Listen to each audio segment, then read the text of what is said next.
Lifeboat Live, we have 4 simple rules. Number 1, we don't discuss politics, ever. Number 2, this is not a religious channel, and while you might hear people say, God bless you, or I'm going to pray for you, or I wouldn't have gotten through this without my faith, that's fine. What's not fine is to say, my God is better than your God, or here's why you're not getting into heaven. It's not going to fly. Number 3, we believe wholeheartedly if you can't control your tongue, then you can't control your life. So while on board, there's not going to be any cursing in the live chat, period. And number 4, there is no room for mean people on the lifeboat. Because we discuss very sensitive things from people's past in our group setting, we got to protect those people. The only way they feel confident and comfortable discussing those things is in an environment that is free of trolls and mean people. So if you're a mean person or you're a troll, we're going to block you for life. And if your account happens to be less than 24 hours old, we're probably a little suspicious right from the word go. Why? Well, because there are people in this world who enjoy being cruel solely for the sake of being cruel. It's not going to fly here. But if you're here because you're trying to get sober and live your best life, then you might find that the lifeboat is just that, a lifeboat. I'm Captain Tommy Scoville, and we will see you on deck.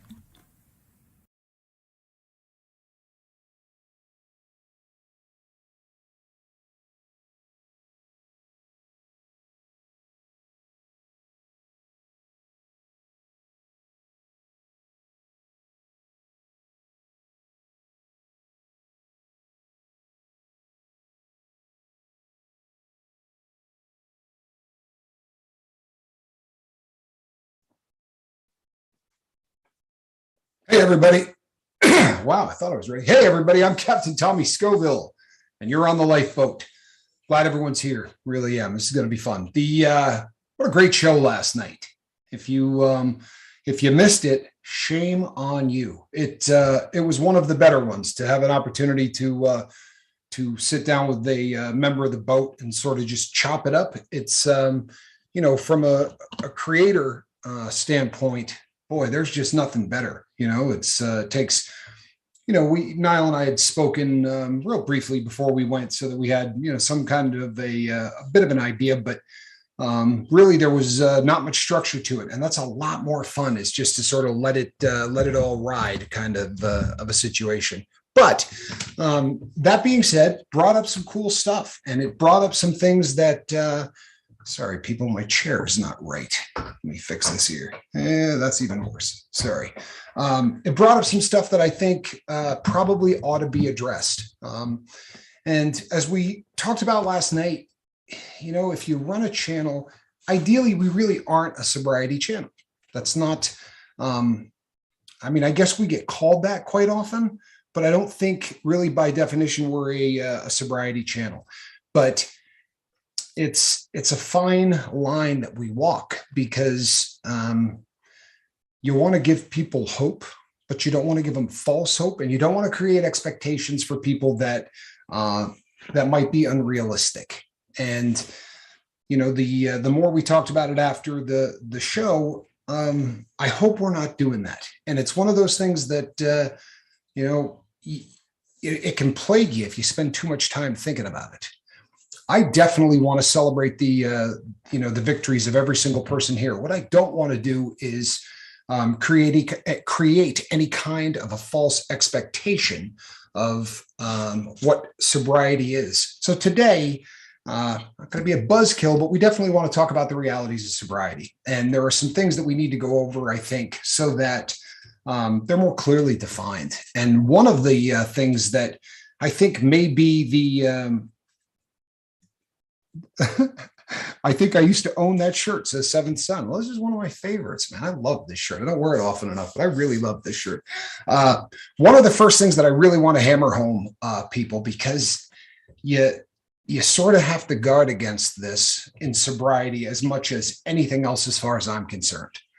And I used to say it a lot, and it sort of fell out of favor, because when you do 400 shows, you feel like you're beating something to death, and you kind of put it away and think, I'll get back to it, and you don't. And so in the beginning, this was a common theme that we talked about all of the time. People, there are no gurus, right? and this is really an important thing because that is a trap that a lot of people fall into in life, but in sobriety in a big way. You know, it doesn't matter what you sort of find yourself getting into.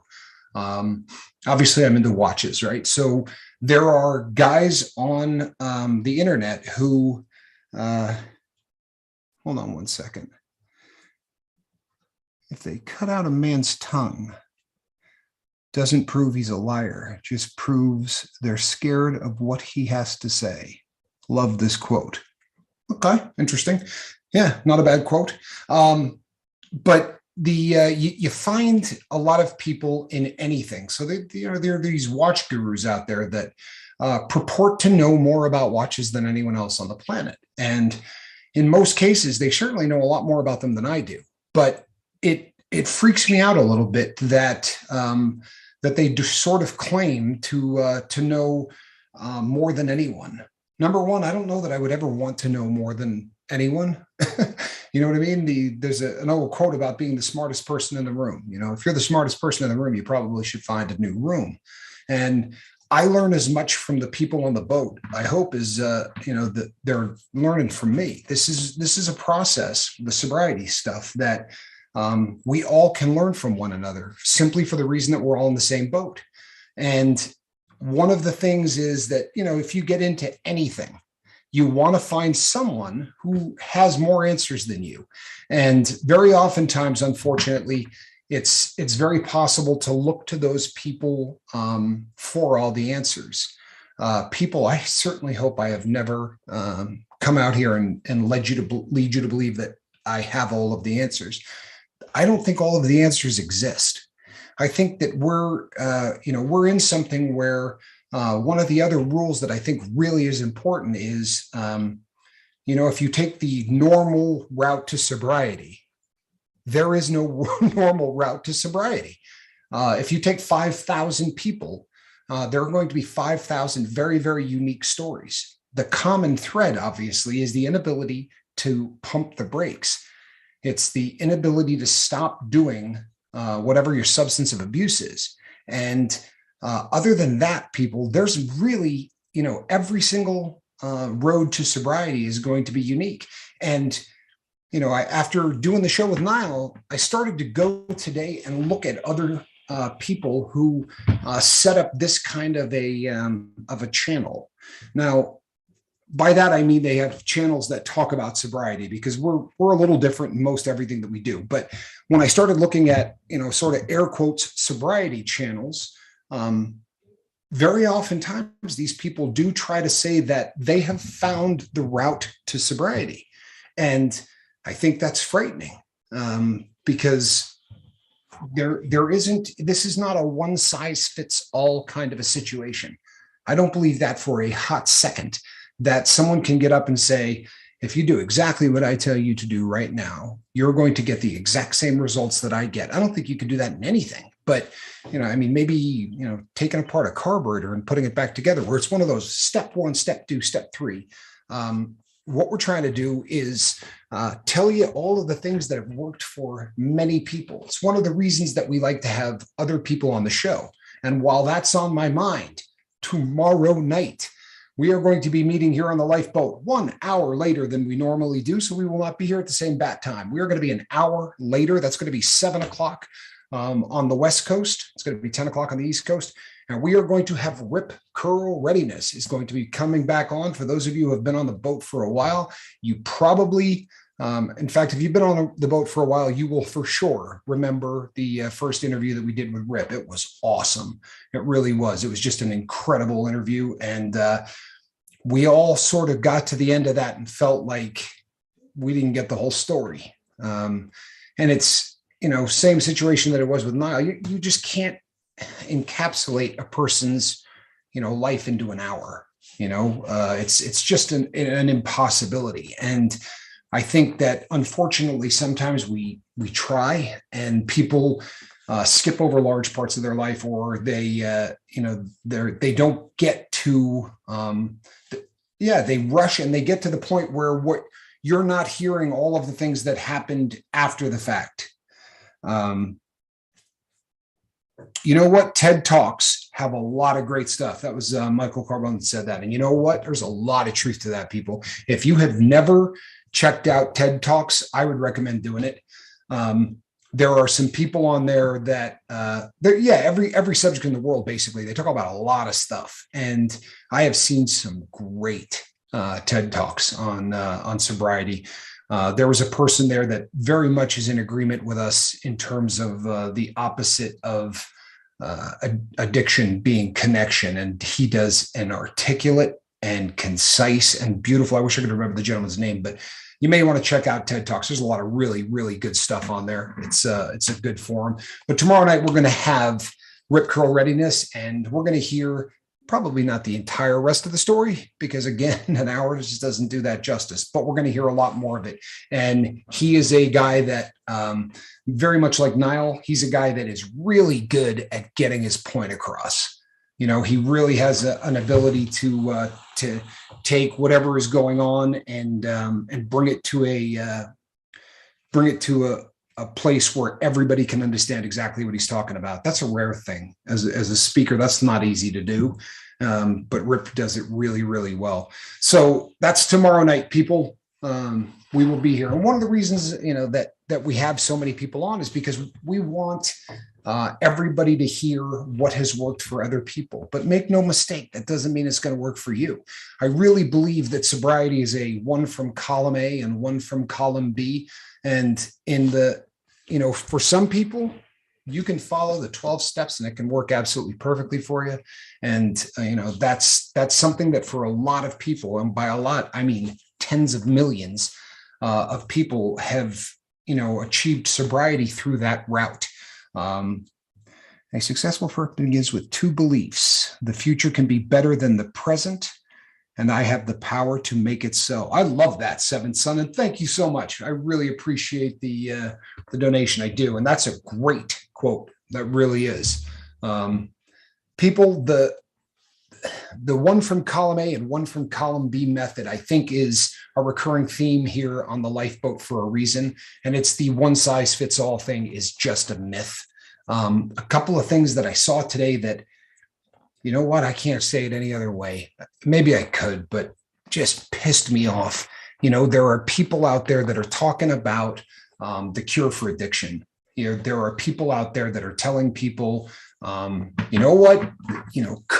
to this format, come check out what we are doing. We have the cure for addiction.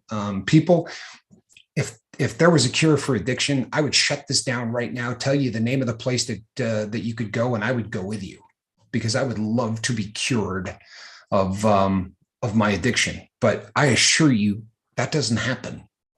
You can live the rest of your life without using. And if people want to semantically call that a cure, okay, I don't think that's a cure. And I don't think it's a cure for the reason that Nile articulated well last night. You're gonna have days that slap you around. That's the reality of sobriety right there.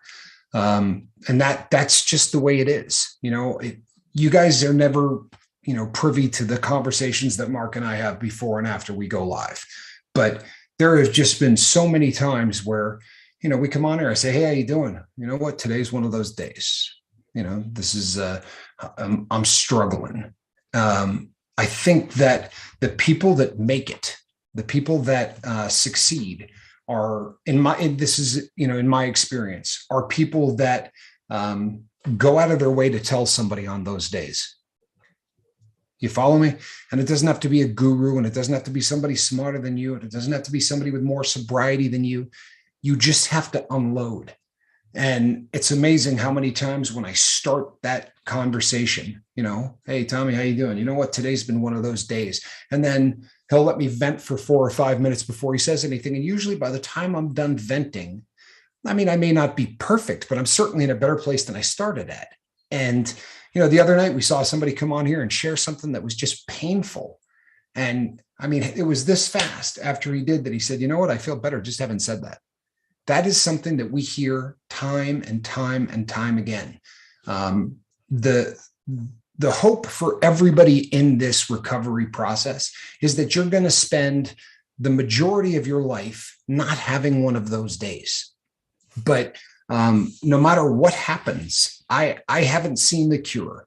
I haven't seen anybody that, and I'm not saying that there aren't people, because I've met individuals who have said, you know what, I quit and I never looked back. And there's never been a day where I even, desired it. Like from the day that I quit, it was over, and it was just for that individual. I don't doubt those people when they tell me that. I really don't. It's just not my experience. I don't know why anyone would lie about it, but the majority of people that I have met in sobriety, and because of the lifeboat, I've met a lot of them. The majority of people that I know who have managed to stay sober for any length of time, they have those days. They have days that are really, really difficult to get through. They have days that challenge their sobriety. And there's nothing weak about saying that. There's nothing weak about saying, you know what, this is one of those days where deep down, I'd really like to use. It's pretty logical stuff. I think that the danger comes in when you hold that inside. And this is one of the reasons why a show like The Reality of Sobriety is important.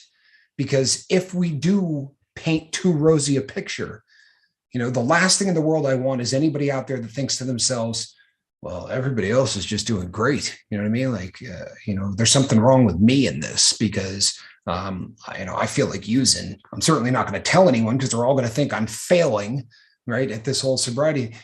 People, even if you relapse, you didn't fail on the sobriety thing. Even if you make that misstep and you go back to your substance of choice, that we talked about this how many times, that the failure happens when you get knocked down 6 times and you get up 6 times, right? You can get knocked down 6 times if you get up 7. That is the process. You just continue to get up, you continue to dust yourself off, and you continue to move forward. And if you keep your eye on the ball, you see things like Brandon, where after a few stumbles, now the length of sobriety is just growing and growing each time. And ideally, people get to a point where, the rest of their life becomes that stretch where they don't feel the need to ever slip. But that doesn't mean that you're cured, and it doesn't mean that that every single day is going to be puppies, kittens, and roses. And the beautiful sunrises, and man, there are going to be some days that suck. That's the nature of this, and it really is, unfortunately, paying the piper. We found ourselves in a situation where there is a chemical that we can't say no to. So when you get to a point where you can start, when you get to a point where you can put that in the rearview mirror, a point where you're no longer using, that's base camp, right? How many times have we said that? That's the start of the journey. You can't start this life journey high. You can't. You have to get to a point where you can put this in the rearview mirror, at least the chemical aspect of it. And at that point, the challenges are going to come. And if through the process of learning from every single person on this boat, right, for every person that wanders through, for every person that is here as a regular, all of the people that interact, if you take a little bit from every single one of those people, I'm telling you, I can't even put into words the number of times that someone will say something, after 7 years of sobriety, and a light bulb goes off, that I think, that is a bullet in this arsenal. I have spent more time contemplating the walking with demons comment that Nile made than I can't remember anything in sobriety that has affected me as much as that comment, because it's just so true. And it doesn't mean, people, that every single day I am living this, struggle, this epic struggle that's an everyday thing. There are days I get up and it's perfect. There are days I get up and I don't think about it. And, there have been times where Mark and I are talking and I'll go, I don't think I took Suboxone today. This is usually right before we go live. I'll be like, damn it. And I'm getting to the end of my fiscal month in terms of my prescription. And I can't tell you the number of times I'll be like, well, apparently there was a day back there that I skipped because I have more of these things than I am supposed to. I didn't believe that there was a time that that could ever happen. Tommy, do you get headaches from the circle tabs? I finally got the octagon shape ones back. Here's the thing. Derek, I do film. So, and always have. So what I get is those things that look like breath mints, the breath strips rather, and you put them under your tongue and let them dissolve. So I never actually did the Suboxone tabs. I could chime in on that. You want me to? Yeah, please. Yeah, Derek, I take the tabs too. Usually that headache is coming from the naloxone that's in it. It's usually where that chemical comes in there. Some people have an adverse reaction to that and they get a headache. But I think they manufacture it just a little bit different between companies. And I think sometimes when you switch to the different shape, you're getting a different manufacturer. And you might check that on your label and see. And if you're having issues like that, if you talk, because I know where you go, because we go to the same place. If you talk to your doctor, they can actually get a PA for you and get you either films or get you back on the other stuff. So, when I say that I've never done them, Derek, what I mean is I was never prescribed them.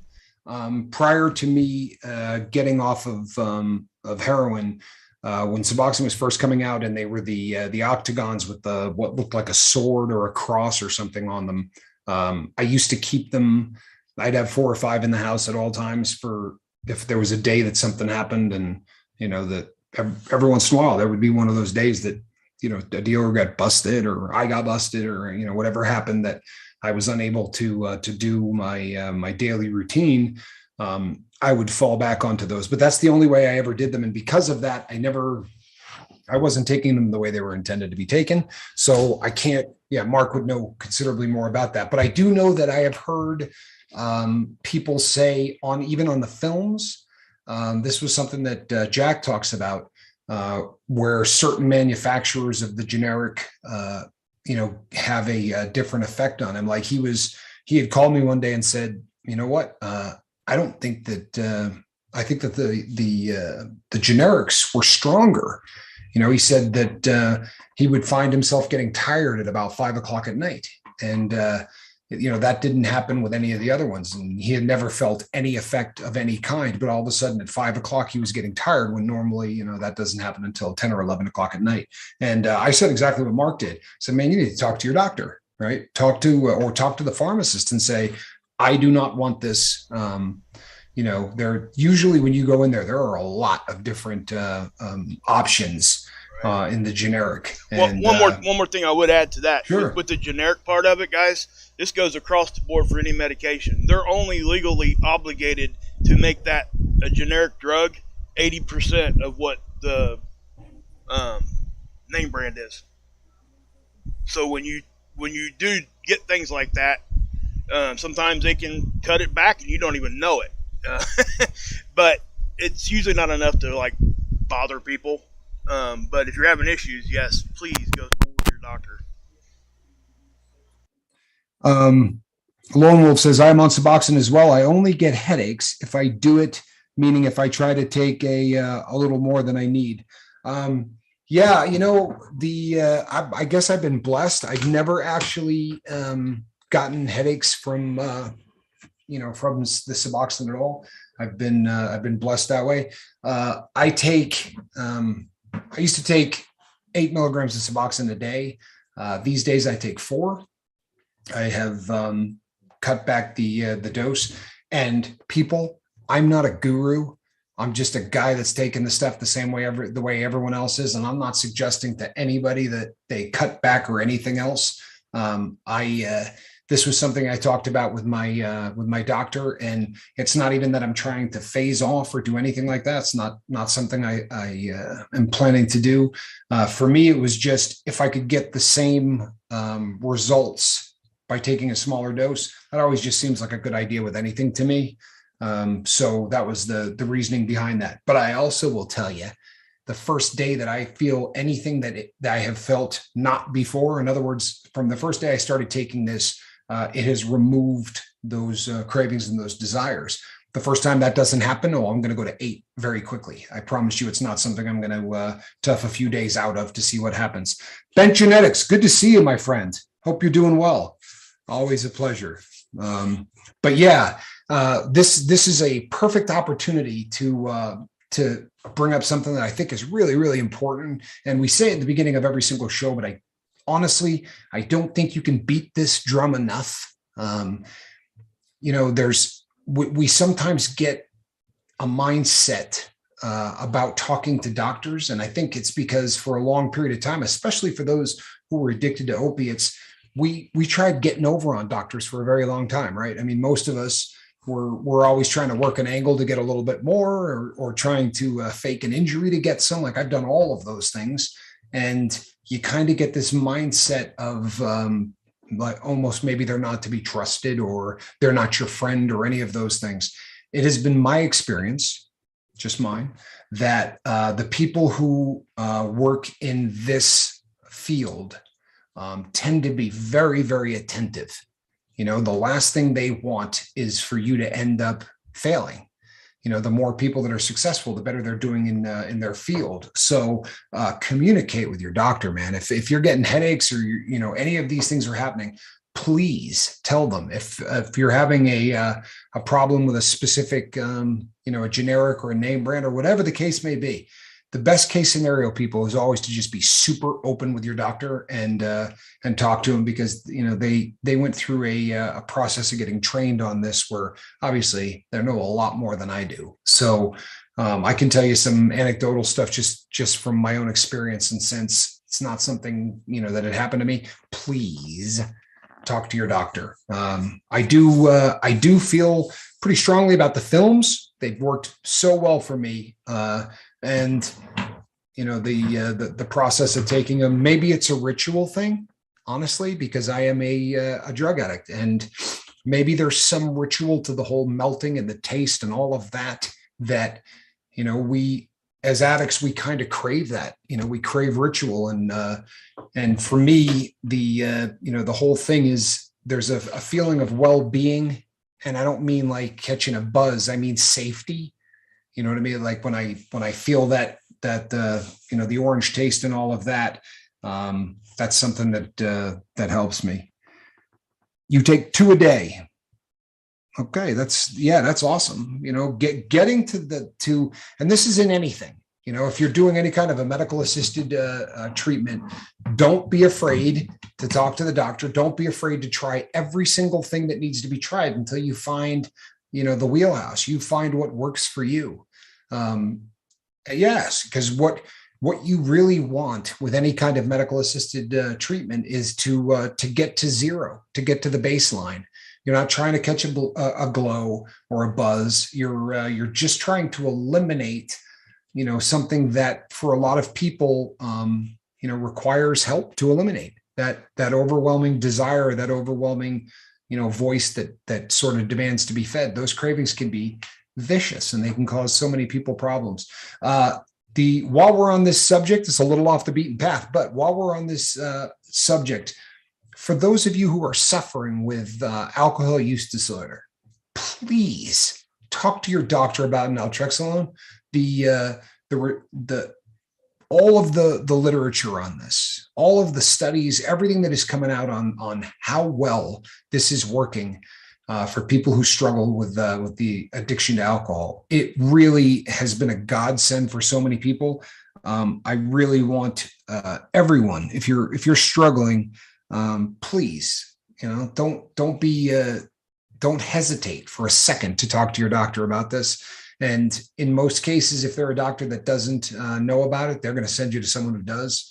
But the results have been, nothing short of miraculous. From everything I read about it, it's just, and that I was going to counseling sessions for part of being on federal probation. And as I've said many times on the show before, me and this counselor used to just sort of talk about all things sobriety. There wasn't a whole lot of, because usually the people that they get are just in the process of trying to get sober. I had been clean for so long that by the time I got there and I was running a channel that talks about, drugs and sobriety every day, she was, more of the mindset of, hey, if you just want to talk sobriety stuff, and, she's a very, very educated lady. This is what she went and got her master's in. So when I brought up the naltrexone treatment for the first time, she said to me, it changed my practice. She said that the number of people that she thought were hopeless at one time or another, that got on this, and it was like, a light switch. They have effectively taken the fun out of it, which is a pretty awesome concept. It really is. It's an awesome concept. But back to the subject matter, I squirreled off there a little bit. Been known to do it. You know what I mean? It happens from time to time. But yeah, people, the reality of sobriety. These are the things that I want to make sure we're hammering home. And I don't want to be doom and gloom. I'm not here to tell you that every day of your life is going to suck, because the truth of the matter is every day of your life sucks when you're an addict. There are the people, those individuals who feel like, when I get sober, every day ought to be perfect. When was every day perfect ever? You know what I mean? 5, 6, 7 years old. Once you become an adult, once you get to that part of life, even air quotes normal people, there are bad days. For those of us who used chemicals as a crutch to get through things emotionally for long periods of our life, those days that are tough are going to be just a little tougher, air quotes, than the normal people. But that's why we're all here, to encourage one another on those days. Ideally, all of us don't have one of those days on the same day, right? Where we all show up here at the same day just trying to unload. But I kind of have a feeling in my heart of hearts that even if that happened, we'd probably figure it out. It's one of the other experiences, and Nile touched on this, maybe not intentionally, but I think Nile touched on this last night. When you do get sober, he was talking about how, he was in the moment with what was going on with his mom. He was Johnny on the spot, right? Everything that needed to be said, he was ready to say it. And all of the people that needed their feathers, sort of smoothed, everybody who was in a panic, Nile knew exactly what to say. And as he said last night, it was second nature. It wasn't even like he had to think about it. He was just, in a position to do this. And I think that it's a recurring theme with people who are in recovery. We're excellent at other people's problems. We really are. We're good at giving advice. We're good at listening. And maybe it's because of, where we've been, but addicts are very caring and loving individuals. Where you come up short, I think, is when you don't trust the system. And the system, whether or not you're on the lifeboat or whether you're somewhere else, the system is addicts helping addicts. People who are all in the same boat leaning on one another. That's the system. And we've talked about this. I've said it 100 times, and there's a good chance I'm going to say it 100 more. You don't have to explain things to someone who's been in the same boat. And if you try to go and talk about the things that are really presenting a problem for you, or real difficulty for you, you're going to spend the first 5 to 6 hours trying to make somebody understand addiction who's never been addicted, which is like trying to explain the theory of relativity to someone in a language that neither of you speak, right? It's like, a guy who speaks German having a conversation with someone like that.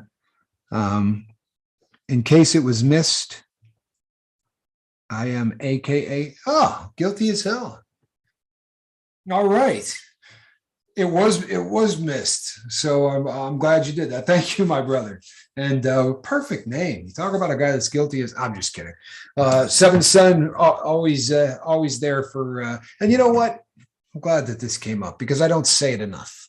I really don't. This, the other night, something came up and I was, chatting back and forth with Seventh, and you know what? There are people on this boat who have been so incredibly supportive and faithful of this entire project and this entire family from the very first days, and Seventh is one of them. There are a lot of you, and you get into this, and every day you're thinking about what you're going to say, and you're jotting down a couple of bullet points, and you're trying to get everything ready. And in the beginning, I think I probably spent a lot of time thanking everybody for the dedication that it takes for you people to be here as often as you are. And there's so much good that is being done by all of you being so consistent. And Mark and I were talking about this again yesterday. The shock of just how much affection we have for the people on the boat. This was not something that I think either of us saw coming. We talked about, when this was just really getting off of the ground, we talked about, what will happen, and, our fondest hopes and all of the things. And, you spend 10, 12, 13 hours having conversations like that, where you just really sort of spell out where you want this to go. This was one of those subjects that didn't come up. We never really talked about just how much we would come to honestly think of the crew as family. And and the amount of help that we get from all of you. If you remember last week, Mark came on. He said, Tommy's going to be gone for a couple of days. People, I couldn't. Plain and simple. As things start to grind on me, this is absolutely my therapy. I may not always speak, but I am always here. James, I have no doubt. And that's, they're all of you. It really has become one of those phenomenon. This is more than a crew here. Yesterday, I walked in the store. I bought my beer. The owner was crying about having beer left over. I hope I caused it. Good for you, bud. Oh, I having it left over. People, the getting your addiction under control is what this is about. In the process of that happening, we have built a family that has come to rely on one another in a way that is nothing shy of amazing. It's and in so many circumstances, people who I thought about one way have transformed and morphed into people that are so important to me in my life. There are some that are really, really obvious, right? Nile and I didn't really hit it off from Jump Street. And I love the guy now, but some of you just don't know because it never came up. But there are people in the beginning that I thought, this girl's sense of humor or this guy's sense of humor or whatever, couldn't tell whether or not these were going to be people that, were ever going to be someone I felt great affection for. But it really, really has changed. When one addict is honest with another, magic happens. But when an addict with an agenda lies to another addict who lies back, nothing happens. Amen. And maybe one of the miracles of the lifeboat is that there really isn't much, in terms of an agenda. We've been real open with what the goals were, from the beginning and what we really wanted this to be. What's funny is last night, I was when the live feed with Nile was over. If you've ever had one of these, channels, when you're done with a video, especially if it's a live one, you got to tell them if there's anything in there that may be offensive to an advertiser. And one of the questions in there is, did you discuss drugs even in an educational kind of a way?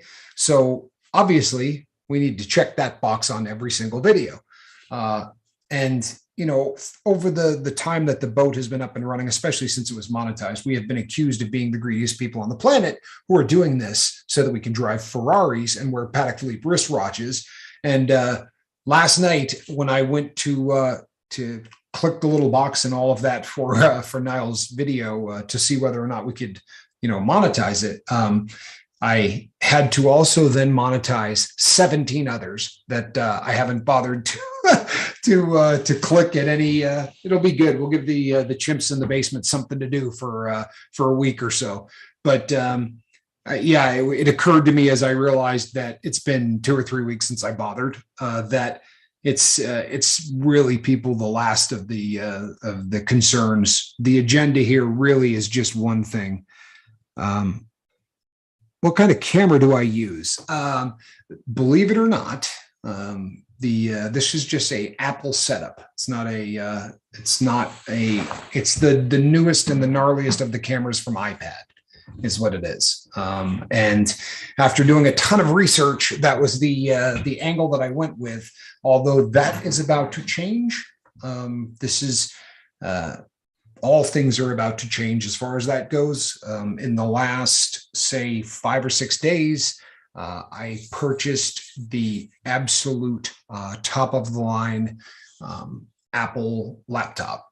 So that has got a fairly gnarly setup built into it for doing exactly what we're doing right now. But on top of that, because these days I take a lot of pictures of watches that will be, the better the resolution, the better picture of the watch. I am stepping up to the plate, and we're researching right now exactly what camera to buy. But I assure you, people, it's going to be frightening. You're going to go, "Oh Lord, look at his face. Go back to the old setup." It almost makes me nervous, the amount of high def that. Because when I look at pictures taken of watches, and then I look with what we're doing with the newer equipment, you're going to be seeing me probably a lot clearer than you ever wanted to. And I assure you, you're going to be seeing me a lot clearer than I ever wanted you to. But that's about to change. The one piece of equipment that will not is the microphone. It is a great mic. After buying 4 or 5, for those of you who have been around forever, you probably remember it was a microphone every 3 days for probably 2 weeks. I just kept going out and buying another one and then bringing it back and buying another one or throwing one out, or, there was a lot of, and it was every single video you'd get that we can't hear you, you need to get closer to the microphone. And then finally I just, I bought the Yeti, and this thing is, that's the one thing that will not change. The lighting setup, there's a lot of things that are going to be changing here in the very near future. Just sort of a benefit of some of the other things I'm doing in my life. As long as the equipment's here, there's no reason not to really hop the boat up, so that'll be changing. The things that will not. Rip Curl readiness. People need to understand that the intent of YouTube was always to generate money. And now, even with those who don't monetize, YouTube will. They're going to put ads on it. Yep. So I hope that good and meaningful creators make. Yeah, you know what? Rip, it's good to see you. Yeah, we're to the point now, people, that this is the most watched television channel on the planet, right? YouTube is the number of downloads that happen every single day are terrifying, just how big it is. And I'll be really honest with you, and I'm a cynical guy, but if you were running this business and you had somebody that every single show they talked about has drugs in it, it's pretty easy to just go, I think we'll just keep all the ad revenue on this one. And I think we'll just keep all the ad revenue on that one. Because for those of you who have been here a long time, can you remember the show that I came out and said, hey, what you really want to do is try this drug because it's fun? You remember that episode? I don't remember that one either, but the banana eating, chimps that they've hired in the basement over at YouTube seem to think that we glorify stuff with what we talk about. And I think also people need to understand that about 6-8 months ago, Rip might be able to correct me on this if I'm wrong, but YouTube will now run ads on your video even if you're not monetized. They reserve the right to do that, and they will. It's happened to mine on my other channel, so just know that. So so what do you do? Monetize or not? Well, most people go ahead and monetize because it does get you out there a little further. So, just so you say. And that really was the hope from the very beginning. I assure you that this is if and I've said this before, but with Johnny as my big brother, if I was looking to monetize and make money, I assure you I'd be eating a pepper. That would have been a very easy way to head that road. A little money to help support the channel and to be able to keep bringing good content to the people who need and want it.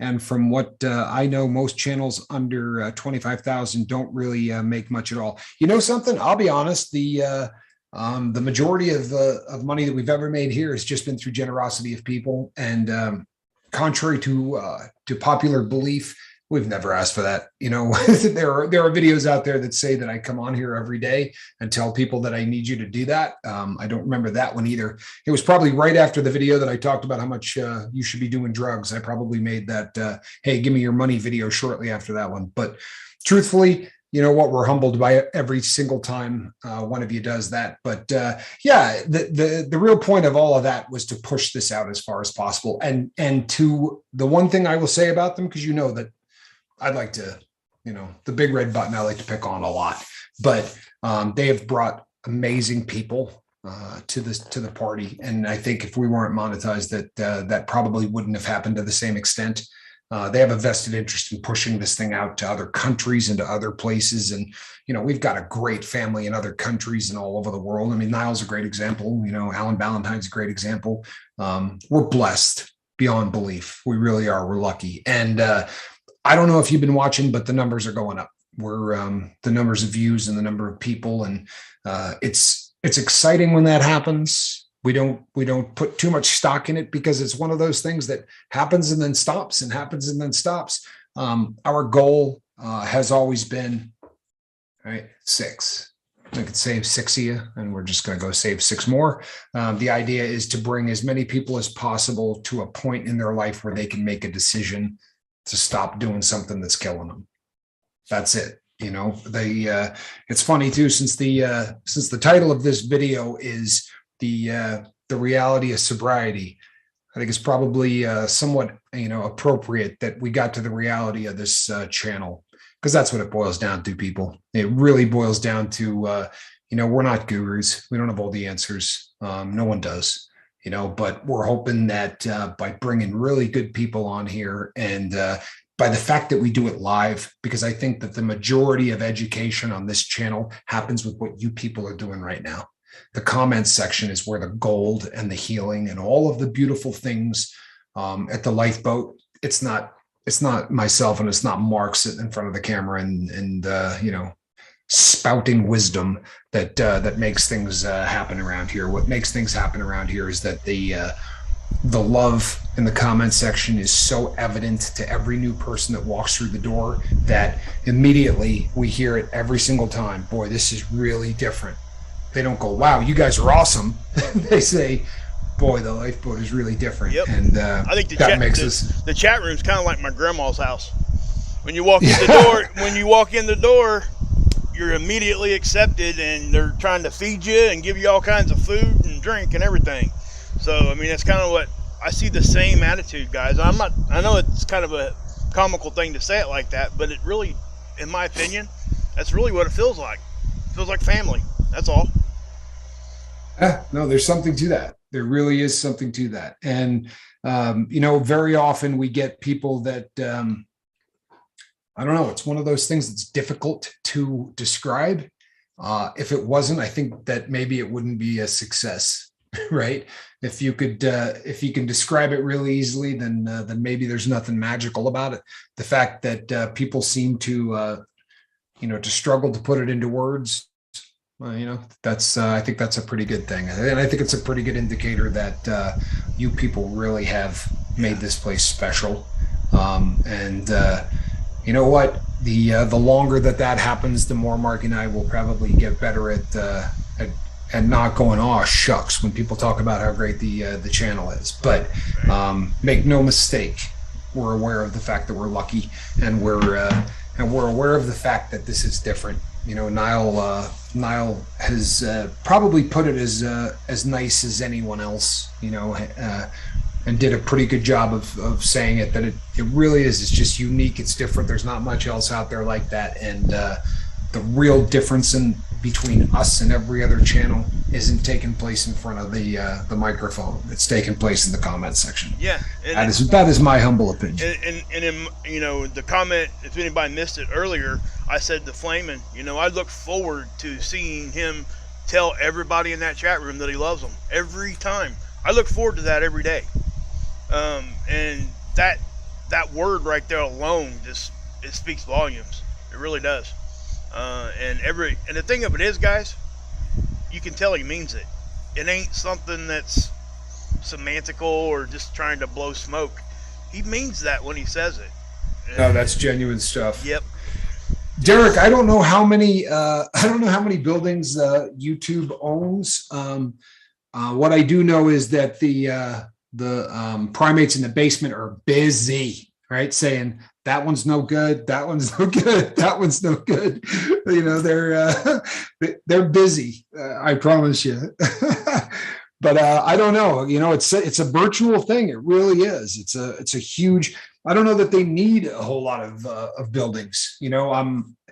Back in the day when things were ugly, and I would say say September, October, right? When there was just, we were right? November-ish, all of that time. What I came to realize is I'm not sure there's anyone working there. Not kidding you. Like the possibility of getting a human being to speak to you at YouTube. What YouTube does is they send you these nice emails, and just for laughs, if you ever get one, reply to it. Mm-hmm. We know how that works out. Yeah. you hit reply, and you get this little message that says, "Oh, you can't respond to this email. Right. This is just us telling you what's going on." Most of YouTube's buildings are nothing but servers. There's nobody in it, and that's where it comes from. I mean, guys, you got to think. What is it? Was it 52 million channels now, Tommy? Is that what it was? 56 and change. Something like that. So I mean, think about that, guys. I mean, they have to have some sort of automated system to even attempt to get to everybody. I mean, that's just amazing. My understanding is that, at least from what I've seen, there might just be that one woman that signs all of those documents. And have you ever actually seen her in real life? Yeah, exactly. Yeah. No, I know that their system is amazingly automated. I don't know how many. Whatever the buildings are, Derek, I guarantee you it's just a big server farm. I don't think that there's a lot of people in there. It's like a janitor sweeping up around miles of servers, and a bunch of air conditioners on the roof to keep it cool. Exactly. Cranking the AC down because it's overheating with the number of videos that are getting put up every day. Yep. But you know what? As much as I badmouth them people, and I do for fun more than anything else. Yeah. As much as I badmouth them, they make this possible. Yeah. We played around for a little while and used some other platforms, and we did things. And you know what? You gotta go where the people need to hear this. Yep. And the big takeaway from that stretch right before Christmas, the big takeaway was this is exactly where we're supposed to be. Yep. And this is exactly what we're supposed to be doing.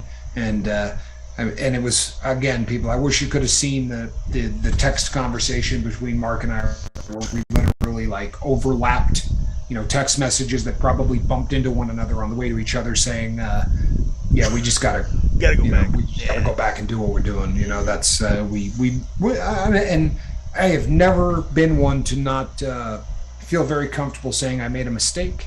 That one was me. It wasn't all you. It was me too. I mean, I really, I don't know. You know what? Maybe my memory isn't what it used to be, but I really remember sort of beating the drum on that one. And no, I mean, hindsight being 2020. That for sure. Yeah, hindsight being 2020, it was an error.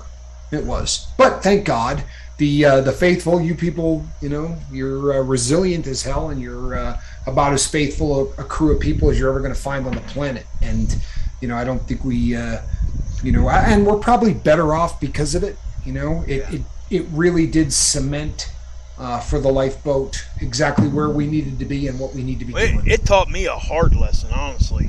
Yeah. You know, it really did.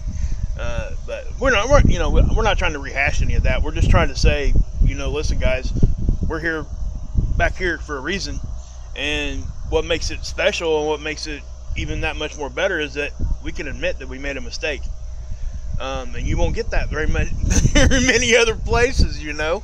And that's just the truth of it, guys. I mean, I don't know. I don't even know how else to say that kind of a thing. I am glad, you know, that we're back here because people do. It just seems to work better. That's all. Yeah, it's a better format. The way that especially for live, I don't think that that there's a better format for doing any kind of live stuff interactive like this other than YouTube. This is a really great format. It's a good setup. It really is. Yeah. And you know what? We're not going anywhere. So, yep. Oh, Seven Sun says YouTube only has 3 campuses across 2 countries. Well, all right then. I could believe that. I'm seriously. Well, you know what I could believe too? I swear to you, as soon as I said I don't know the answer to that question, I'm no joke, I knew that Seventh was going to answer that. Yeah. Because he is one of those cats that's quick. You know what I mean? Like if something comes up, he's definitely going to track it down, which is good. We've never been stuck for an answer while we've been doing this. So tomorrow night, people, as I've said, it's going to be Rip Curl Readiness. It is not at the same bat time at the same bat channel because we are going to be going 1 hour later. Yep.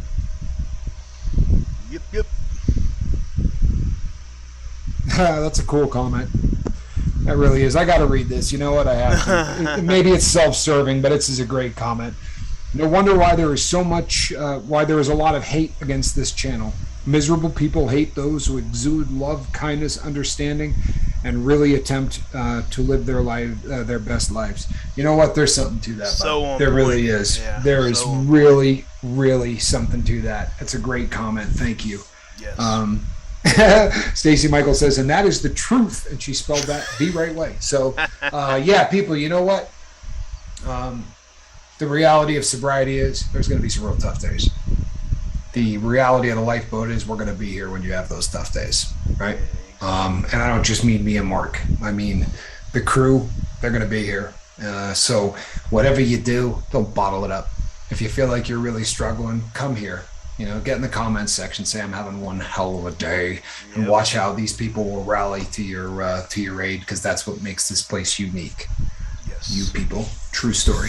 So we will be back tomorrow night, not at 6, but at 7 on the West Coast with Rip Curl Readiness and the rest of the story. Alrighty, or at least some of the rest of the story. Thank you so much, guys, all of you, and special shout out to Nile too, because this tonight was definitely a residual effect from last night. If you haven't seen Rip's first interview, please go back and watch it. I posted the link in the chat earlier.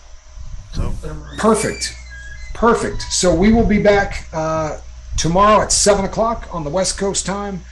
Between now and then, people, you know what to do. Reach out there and try to save somebody. I am Captain Tommy Scoville, and on the other side of the glass, Mark Wages. And you know what? This is scary because I do have a cat in a basket, but for whatever reason, she decided to sit up right before it was time to roll. So glad Squirrel didn't hop out of that basket. Good night, everybody. We love you.